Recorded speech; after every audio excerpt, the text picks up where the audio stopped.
Hello बच्चों, चलिए प्रश्न को पढ़ते हैं। गर्भधारण की घटनाओं में कॉर्पस ल्यूटियम निम्न के प्रभाव से बनी रहती है। पहला है एलएच, दूसरा है एफएसएच, तीसरा है कोरियोनिक गोनेडोट्रोपिन, चौथा है प्रोजेस्टेरोन। तो आइए देखते हैं इस प्रश्न का हल क्या होगा। सबसे पहले हम इस प्रश्न में बात करते हैं मुख्य अवधारणा की। मुख्य अवधारणा इस प्रश्न में हमारे हो जाएगा, वो होगा कॉर्पस ल्यूटियम। कॉर्पस ल्यूटियम की बात करें, ये क्या होता है इसके बारे में हम थोड़ा जान लेते हैं। कॉर्पस ल्यूटियम महिला प्रजनन प्रणाली में कह सकते हैं पीला हार्मोन स्रावित शरीर होता है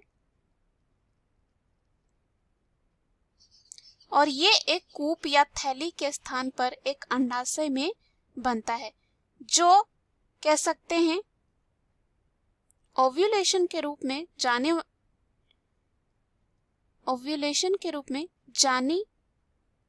जाने वाली प्रक्रिया में परिपक्व हो जाता है और अपने डिंब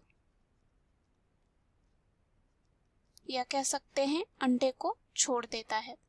तो यहाँ पे अगर हम बात करें गर्भधारण की घटनाओं में कॉर्पस ल्यूटियम निम्न के प्रभाव से बनी रहती है। पहला जो यहाँ पे दे रखा है वो है एलएच। एलएच यानी कि ल्यूटिनाइजिंग हार्मोन। एलएच जो है पिट्यूटरी ग्रंथि द्वारा ये बनाया जाता है।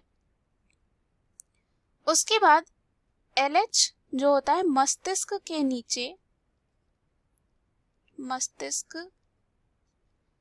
नीचे स्थित एक छोटी ग्रंथि होती है। एलएच यौन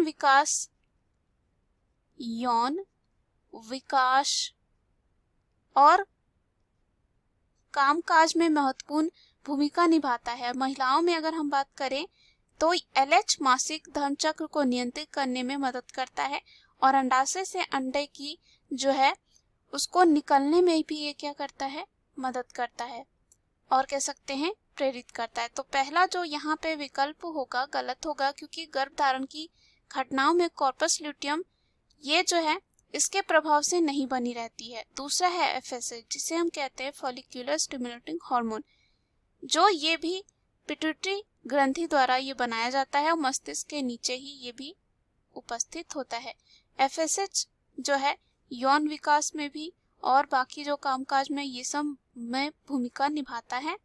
साथ ही साथ ये भी जो है मासिक धर्म चक्र को नियंत्रित करने में मदद करता है। अंडाशय में अंडे को भी विकसित करने में मदद करता है।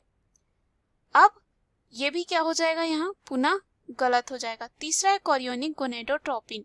तो कोरियोनिक गोनेडोट्रोपिन की बात करें तो क्या होता है, गर्भस्थ की स्थिति में जो है कोरियोनिक गोनेडोट्रोपिन के प्रभाव में जो है कॉर्पस ल्यूटियम बना रहता है और मानव कोरियोनिक गोनेडोट्रोपिन जो है प्रोजेस्टेरोन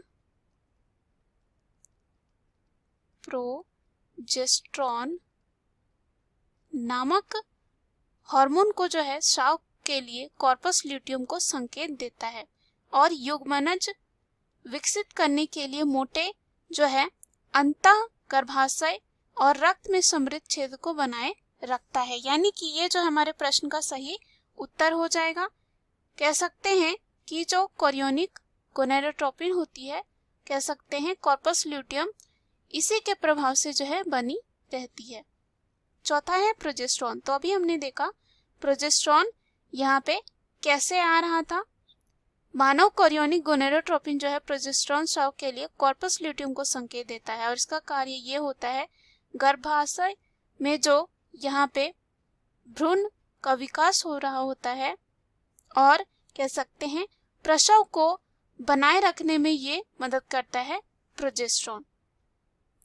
दिए गए प्रश्न का सही उत्तर सी है। आशा करती हूँ यह उत्तर आपको समझ में आया होगा। धन्यवाद।